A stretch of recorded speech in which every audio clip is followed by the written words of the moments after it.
தேனி, திண்டுக்கல், விருதுநகர், தூத்துக்குடி உள்ளிட்ட மாவட்டங்களில் கனமழை. சாலைகளில் பெருக்கெடுத்து ஓடிய மழைநீர்.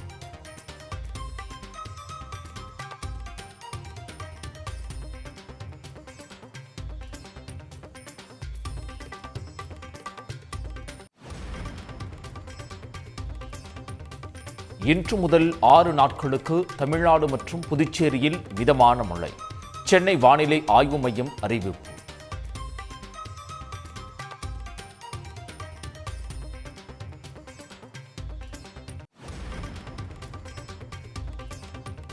டிட்வா புயலால் பேரழிவை சந்தித்துள்ள இலங்கை 950 டன் நிவாரணப் பொருட்கள் முதலமைச்சர் மு க ஸ்டாலின் இன்று அனுப்பி வைக்கிறார்.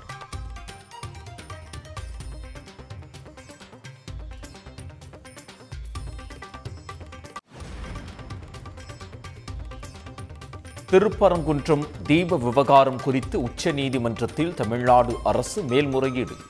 விரைவில் விசாரணைக்கு வரும் என எதிர்பார்ப்பு.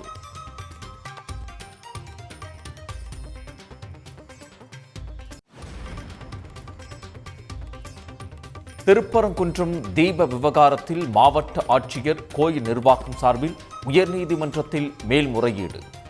மலையில் தனிப்பட்ட முறையில் தீபம் ஏற்ற மனுதாரருக்கு உரிமையில்லை என வாதம்.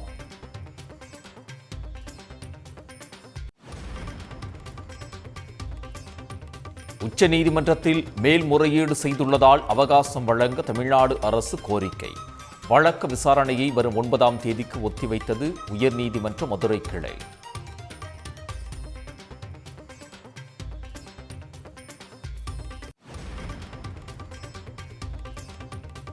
மதுரைக்கு தேவை வளர்ச்சியா அல்லது அரசியலா என முதலமைச்சர் மு க ஸ்டாலின் கேள்வி. மக்கள் முடிவு செய்வார்கள் என்றும் எக்ஸ் தளத்தில் பதிவு.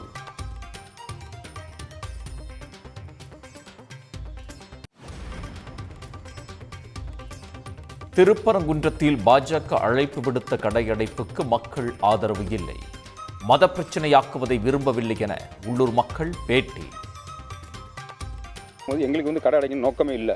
ஏன்னா நாங்கள் கடை அடைக்க எங்கள் கடை போராட்டம் நாங்கள் அறிவிச்சிருக்கோம் ஏற்கனவே. அது இப்போ சாத்திய வியாபாரிகளுக்கு பாதிக்கிறாங்களே. இப்போ சாத்திய வியாபாரிக்கும் பொதுமக்களுக்கும் கார்த்திகை தீபம் இருக்கிறனால பாதிக்கும் அப்படின்னா நாங்கள் இந்த போராட்டத்தை நிப்பாட்டிச்சிருக்கோம்.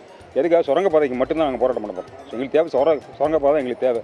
அதுக்கு மட்டும் நாங்கள் போராட்டம் பண்ணுறோம். இது எங்களுக்கு சாத்தியப்படாது. இது கோயில் நிர்வாகத்தை சேர்ந்தது.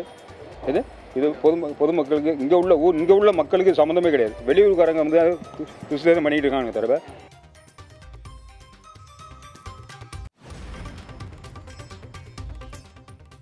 திருப்பரங்குன்றம் மலையின் மீது இருப்பது நில அளவை கல்தான் என ஓய்வு பெற்ற வட்டாட்சியர் உறுதி. தீபத்தூணாக இருக்க வாய்ப்பே இல்லை என்றும் திட்டவட்டம்.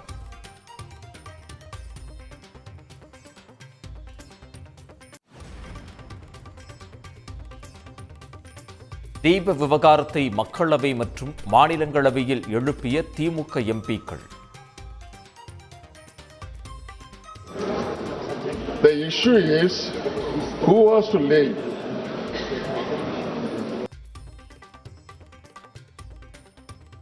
திருப்பரங்குன்றத்தை இன்னொரு அயோத்தியாக மாற்ற பாஜக முயற்சிப்பதாக கனிமொழி குற்றச்சாட்டு. பிஜேபியை சேர்ந்தவர்கள் எல்லோரும் இது இன்னொரு அயோத்தியாவாக மாற்றிவிட வேண்டும் என்று அவர்கள் முயற்சி செய்து கொண்டிருப்பது தெள்ளத் தெளிவாக தெரிகிறது. தஞ்சாவூரில் இந்து மற்றும் இஸ்லாமிய பெண்கள் இணைந்து ஏற்றிய கார்த்திகை தீபங்கள். தமிழ்நாடு போராடும், தமிழ்நாடு வெல்லும் என முழக்கம்.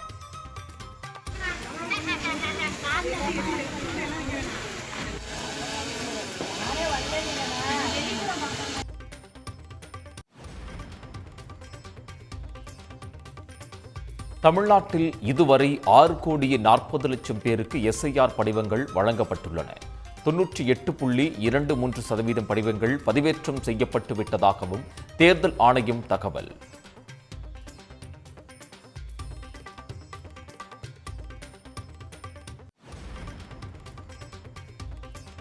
ஸ்ரீரங்கத்தில் கோலாகலமாக நடைபெற்ற கார்த்திகை தீப திருவிழா. சொக்கப்பனை கொளுத்தும் நிகழ்ச்சியில் ஏராளமானோர் பங்கேற்பு. திருச்செந்தூரில் யானை தாக்கி பாகன் உயிரிழந்து ஓராண்டு நிறைவு. தந்தையை கொன்ற யானைக்கு கரும்பு பழங்கள் கொடுத்த மகள்கள்.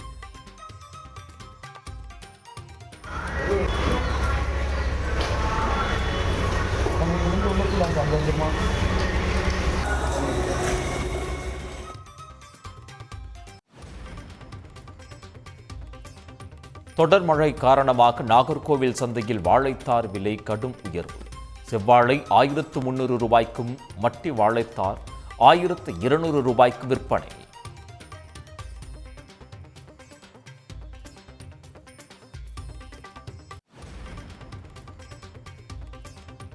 கொடைக்கானலில் 12 ஆண்டுகளுக்கு ஒருமுறை பூக்கும் குறிஞ்சி பூக்கள். தனியாருக்கு சொந்தமான தோட்டத்தில் பூத்து குலுங்கும் அழகிய காட்சி.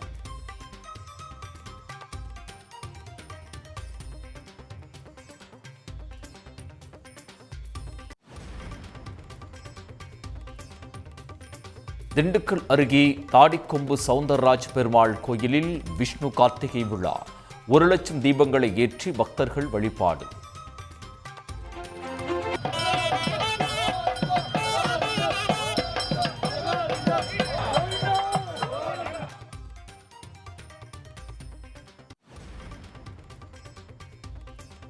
திருவாரூர் மாவட்டம் திருத்துறைப்பூண்டி அருகே வயல்வெளிகளில் வடியாத மழைநீர். 1500 ஏக்கரில் சம்பா தாளடி பயிர்கள் அழுகியதால் விவசாயிகள் வேதனை.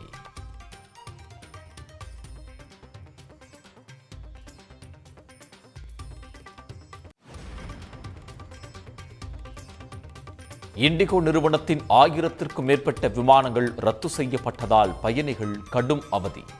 உயர்மட்ட விசாரணைக்கு உத்தரவிட்டது ஒன்றிய அரசு.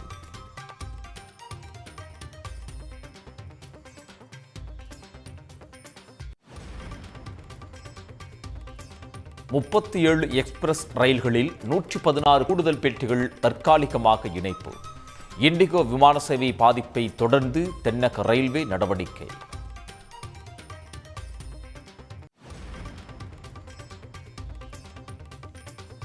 இந்தியா ரஷ்யா இடையே 2030ஆம் ஆண்டுக்குள் 9 லட்சம் கோடி ரூபாய் அளவுக்கு வர்த்தகம். புட்டினுடன் கூட்டாக செய்தியாளர்களை சந்தித்த பிரதமர் மோடி அறிவிப்பு.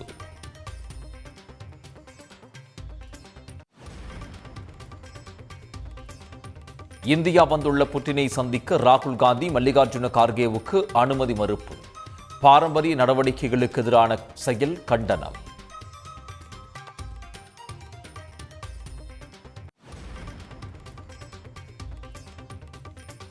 காஷ்மீர் குங்குமப்பூ முதல் பகவத்கீதை புத்தகம் வரை நாட்டின் பாரம்பரியத்தை பறைசாற்றும் புட்டினுக்கு பரிசு வழங்கிய பிரதமர் மோடி.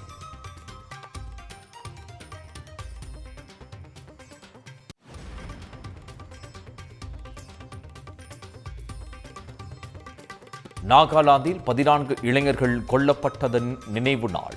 பாரம்பரிய இசையுடன் மெழுகுவர்த்தி ஏந்தி பழங்குடியின மக்கள் அஞ்சலி.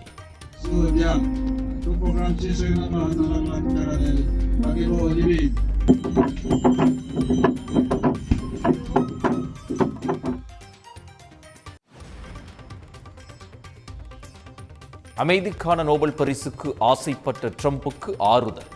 ஃபிஃபா அமைதி விருது வழங்கப்பட்டதால் மகிழ்ச்சி.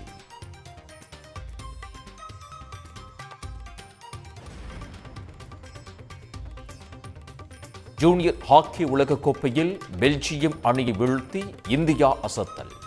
அரையிறுதியில் நடப்பு சாம்பியன் ஜெர்மனியை எதிர்கொள்கிறது. இந்தியா தென்னாப்பிரிக்கா இடையே இன்று 3வது ஒருநாள் போட்டி. தொடரை கைப்பற்ற இரு நாடுகளும் முனைப்பு.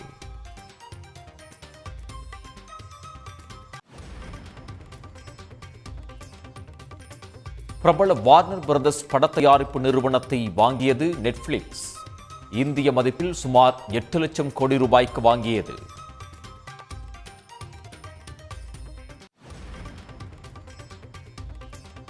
நலன் குமாரசாமி இயக்கத்தில் கார்த்தி நடித்துள்ள வாவாத்தியார் திரைப்படம் முன்னோட்ட காட்சி இன்று காலை 11 மணிக்கு வெளியீடு.